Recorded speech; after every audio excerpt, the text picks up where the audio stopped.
ನಮಸ್ಕಾರ ಸ್ನೇಹಿತರೆ, ಆರ್ಸಿಬಿ ತಂಡಕ್ಕೆ WPL ನ ಫೈನಲ್ ಪಂದ್ಯ ಗೆಲ್ಲಿಸಿಕೊಟ್ಟ ಬಳಿಕ ಬಿಕ್ಕಿ ಬಿಕ್ಕಿ ಅತ್ತ ಎಲ್ಲಿಸ್ ಪೆರ್ರಿ. ಅಷ್ಟಕ್ಕೂ ಫೈನಲ್ ಪಂದ್ಯ ಗೆದ್ದ ಬಳಿಕ ಎಲ್ಲಿಸ್ ಪೆರ್ರಿ ಹೇಳಿದ್ದೇನು ಗೊತ್ತಾ? ಹೀಗೆ ಇದರೆಲ್ಲದರ ಬಗ್ಗೆ ಇವತ್ತಿನ ಈ ಒಂದು ವಿಡಿಯೋದಲ್ಲಿ ತಿಳಿಸ್ಕೊಡ್ತಾ ಹೋಗ್ತೀನಿ. ಹೀಗಾಗಿ ದಯವಿಟ್ಟು ಈ ವಿಡಿಯೋವನ್ನ ಕೊನೆವರೆಗೂ ನೋಡಿ ಸ್ನೇಹಿತರೆ. ಆದ್ರೆ ಅದಕ್ಕಿಂತಲೂ ಮುನ್ನ ನೀವು ಕೂಡ ಆರ್ಸಿಬಿ ತಂಡದ ಅಭಿಮಾನಿಗಳಾಗಿ ಈ ವಿಡಿಯೋವನ್ನ ನೋಡುತ್ತಿದ್ದರೆ ತಪ್ಪದೆ ಈ ಕೂಡಲೇ ಈ ವಿಡಿಯೋಗೊಂದು ಲೈಕ್ ಮಾಡಿ. ಹೌದು ಸ್ನೇಹಿತರೆ, ದೆಹಲಿಯ ಅರುಣ್ ಜೇಟ್ಲಿ ಮೈದಾನದಲ್ಲಿ ನಡೆದ ಆರ್ಸಿಬಿ ಹಾಗೂ ಡೆಲ್ಲಿ ಕ್ಯಾಪಿಟಲ್ಸ್ ನಡುವಿನ WPL ನ ಫೈನಲ್ ಪಂದ್ಯದಲ್ಲಿ ಬಲಿಷ್ಠ ಡೆಲ್ಲಿ ತಂಡವನ್ನ 8 ವಿಕೆಟ್ಗಳಿಂದ ಮಣಿಸಿದ ಸ್ಮೃತಿ ಮಂದಾನ ನೇತೃತ್ವದ ಆರ್ಸಿಬಿ ಪಡೆ ಇದೇ ಮೊದಲ ಬಾರಿಗೆ ಚಾಂಪಿಯನ್ ಆಗಿ ಹೊರಹೊಮ್ಮಿದೆ.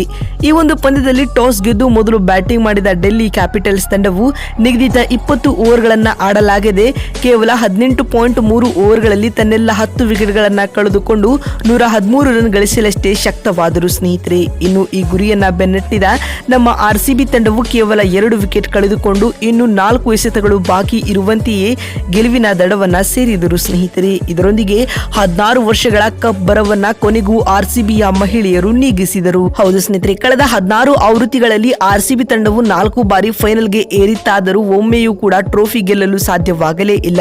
ಈ ಮುಖ್ಯವಾಗಿ 16 ಆವೃತ್ತಿಗಳ IPL ನಲ್ಲಿ ಆರ್ಸಿಬಿ ತಂಡದ ಪುರುಷ ಆಟಗಾರರು ಮಾಡಲಾಗದ ಕೆಲಸವನ್ನ ಆರ್ಸಿಬಿಯ ಮಹಿಳಾ ಸಿಂಹಿಣಿಯರು ಮಾಡಿ ಮುಗಿಸಿದ್ದಾರೆ ಸ್ನೇಹಿತರೆ. ಅದು ಕೂಡ 2ನೇ ಆವೃತ್ತಿಯಲ್ಲಿ ಎಂಬುದೇ ವಿಶೇಷ. ಇನ್ನು ಆರ್ಸಿಬಿ ತಂಡವು ಈ ಬಾರಿಯ ಚಾಂಪಿಯನ್ ಆಗುವಲ್ಲಿ ಎಲ್ಲಿಸ್ ಪೆರ್ರಿ ರವರು ಪ್ರಮುಖ ಪಾತ್ರ ವಹಿಸಿದರು ಅಂತ ಹೇಳಿದ್ರೆ ಬಹುಶಃ ತಪ್ಪಾಗ್ಲಿಕ್ಕಿಲ್ಲ ಬಂಧುಗಳೇ. ಏಕೆಂದ್ರೆ ಟೂರ್ನಿಯುದ್ದಕ್ಕೂ ಬೌಲಿಂಗ್ ಹಾಗೂ ಬ್ಯಾಟಿಂಗ್ ಮೂಲಕ ತಂಡಕ್ಕೆ ಅಮೂಲ್ಯ ಕೊಡುಗೆಯನ್ನು ನೀಡಿದ್ದಾರೆ ಸ್ನೇಹಿತರೆ. ಅಲ್ಲದೆ ಬ್ಯಾಟಿಂಗ್ ನಲ್ಲಿ ಪರಾಕ್ರಮ ನಡೆಸುವ ಮೂಲಕ ಆರೆಂಜ್ ಕ್ಯಾಪ್ ಅನ್ನ ಕೂಡ ಪಡೆದುಕೊಂಡಿದ್ದಾರೆ. ಇದೀಗ ಫೈನಲ್ ಪಂದ್ಯದ ಮುಕ್ತಾಯದ ಬಳಿಕ ಮಾತನಾಡಿದ ಎಲ್ಲಿಸ್ ಪೆರ್ರಿ ರವರು ಭಾವುಕರಾಗಿ ಈ ರೀತಿಯಾಗಿ ಹೇಳಿದ್ದಾರೆ.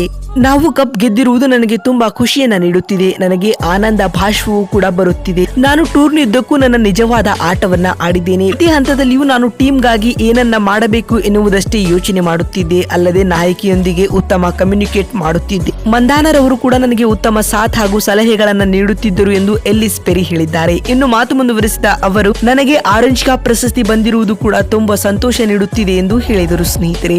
ನೋಡಿದ್ರಲ್ಲ ಬಂಧುಗಳೇ, ಆರ್ಸಿಬಿ ತಂಡಕ್ಕೆ ಫೈನಲ್ ಪಂದ್ಯ ಗೆಲ್ಲಿಸಿಕೊಟ್ಟ ಬಳಿಕ ಎಲ್ಲಿಸ್ ಪೆರ್ರಿ ಹೇಳಿದ್ದೇನು ಅಂತ ತಿಳಿಸಿಕೊಡುವ ನಮ್ಮ ಈ ಪ್ರಯತ್ನ ನಿಮಗೆ ಇಷ್ಟವಾಗಿದ್ದಲ್ಲಿ ತಪ್ಪದೆ ಈ ಕೂಡಲೇ ಈ ವಿಡಿಯೋಗೊಂದು ಲೈಕ್ ಮಾಡಿ. ವಿಡಿಯೋವನ್ನ ಇಲ್ಲಿವರೆಗೂ ನೋಡಿದ್ದಕ್ಕಾಗಿ ಧನ್ಯವಾದಗಳು. ಮತ್ತೊಂದು ವಿಡಿಯೋದಲ್ಲಿ ಸಿಗ್ತೀನಿ. ಅಲ್ಲಿವರೆಗೂ ನಮಸ್ಕಾರ.